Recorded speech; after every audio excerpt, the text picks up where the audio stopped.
70% of global deforestation is driven by the expansion of agricultural land, contributing to climate change, biodiversity loss, soil erosion and desertification, and hindering sustainable development. This deforestation is linked to the production of certain agricultural commodities, such as cocoa. The EU imports 58% of cocoa produced globally. The EU consumption of cocoa represents 7.5% of its deforestation footprint. The majority of this cocoa comes from West and Central Africa, but also from Latin America, the Caribbean, and Southeast Asia.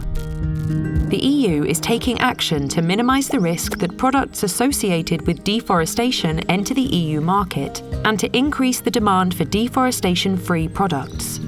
The EU Deforestation Regulation, or EUDR, requires companies to ensure that the products they place on the EU market or export from it are legal and not associated with deforestation. The EUDR does not create a country or product ban. It is non-discriminatory and applies to selected products produced in, imported into, or exported from the EU. So what does the EUDR mean for companies placing cocoa products on the EU market? They are required to conduct due diligence through a process consisting of up to 3 steps. To complete the first step, they will need to collect evidence that the product is traceable, deforestation-free, and legal.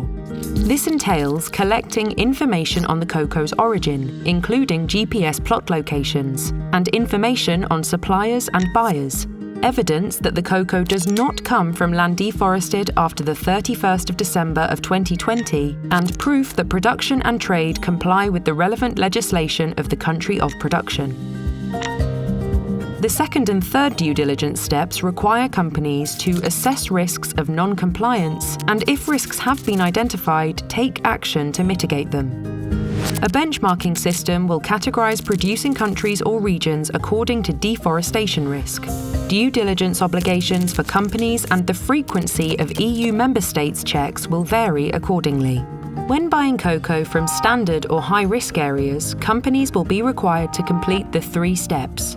When buying from low-risk areas, companies will only be required to complete the first due diligence step unless they have doubts about whether the product is deforestation-free and legal, in which case they should complete the 3 steps. So let's see what a compliant cocoa supply chain would look like. Cocoa that is legal and has been produced on deforestation-free plots is delivered to the first buyer. Cocoa producers and supply chain actors ensure they collect and share relevant information related to the origin and characteristics of their products. Deforestation-free and legal cocoa may be processed into derived products before export. The company wishing to import cocoa into the EU ensures it is sourcing exclusively cocoa that is legal and has been produced on deforestation-free plots.